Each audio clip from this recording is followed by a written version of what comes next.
Japan, एक ऐसा देश जिसे हम टेक्नोलॉजी और तरक्की के लिए जानते हैं।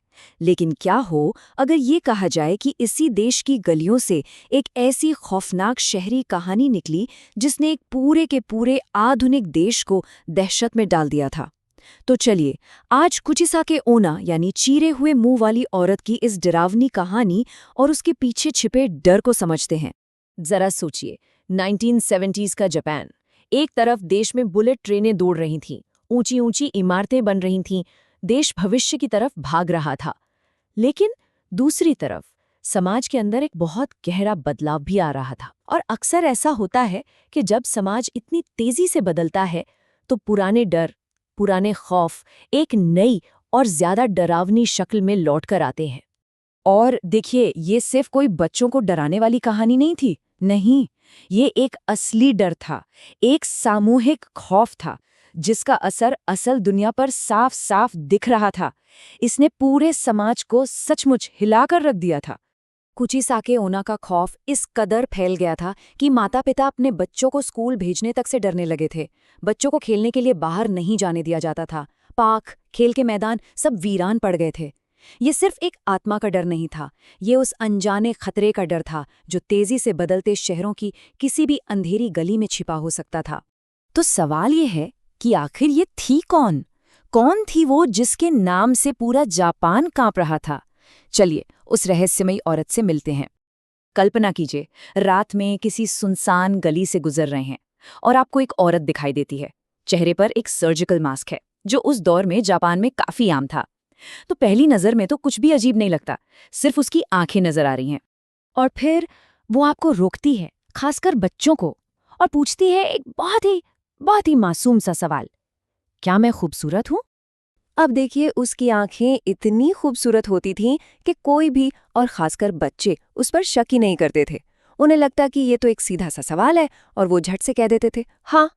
लेकिन यहीं पर, बस यहीं पर, ये आसान सा सवाल एक जानलेवा जाल बन जाता है।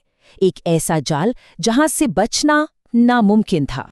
जैसे ही कोई हाँ में जवाब देता है, वो औरत बहुत धीरे धीरे अपने चेहरे से मास्क नीचे करती है, और मास्क के नीचे एक ऐसा खौफनाक मंजर होता है जिसकी कोई कल्पना भी नहीं कर सकता।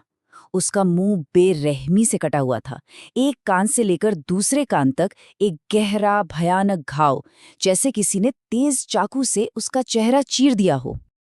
अपने इस भयानक चेहरे को दिखाकर वो फिर से पूछती है वही सवाल, लेकिन इस बार उसकी आवाज में वो मासूमियत नहीं होती, सिर्फ एक ठंडी, डरावनी खामोशी होती है। क्या मैं अब खूबसूरत हूं? और यहीं पर कहानी का सबसे खौफनाक हिस्सा आता है। अब कोई भी जवाब किसी को बचा नहीं सकता था। अगर किसी ने डर के मारे कह दिया हाँ तुम अब भी खूबसूरत हो, तो वो अपनी बड़ी सी कैंची निकालती और उस इंसान का मुंह भी बिल्कुल अपने जैसा ही काट देती। और अगर किसी ने हिम्मत करके ना कह दिया, तो वो उसे उसी कैंची से फौरन मार डालती। मतलब जवाब चाहे जो भी हो, मौत पक्की थी। तो एक आत्मा में इतनी नफरत, इतना गुस्सा कहाँ से आया? आखिर उसकी कहानी क्या थी? इसकी जड़ें उसके अतीत में, उसके दर्द भरे इंसानी जीवन में छिपी है। कहते हैं कि कुचिसाके ओना बनने से पहले वो एक बेहद खूबसूरत औरत हुआ करती थी। उसे अपनी खूबसूरती पर बहुत बहुत ज्यादा नाज था, और उसका पति एक सैमुराई था। कहानी में मोड़ तब आता है जब उसका समुराई पति जंग पर चला जाता है। उसकी गैर मौजूदगी में उस औरत का किसी और के साथ रिश्ता बन जाता है, और जब वो पति लौट कर आता है और उसे इस धोखे का पता चलता है, तो उसका सारा प्यार नफरत और जलन की आग में बदल जाता है। गुस्से में पागल होकर उस समुराई ने अपनी तलवार निकाली और अपनी ही पत्नी का मुंह चीर दिया, और फिर उससे पूछा, अब बोलो, क्या अब भी तुम्हें अपनी खूबसूरती पर नाज है? बहुत ज्यादा खून बहने की वजह से वो औरत तड़प तड़प कर मर गई। लेकिन उसकी आत्मा को शांति नहीं मिली। वो एक बदला लेने वाली रूह बन गई, एक ऐसी आत्मा जो अपना जख्म छुपाए जापान की गलियों में भटकने लगी और हर किसी से वही सवाल पूछने लगी जो उसकी मौत की वजह बना था। कई सालों तक जापान में खौफ फैलाने के बाद इस कहानी में एक और अजीब रहस्यमयी मोड़ आता है। जैसे जैसे 70 का दशक बीता, जापान और मॉडर्न होता गया, और धीरे धीरे कुचिसाके ओना की कहानियां भी कम होने लगीं।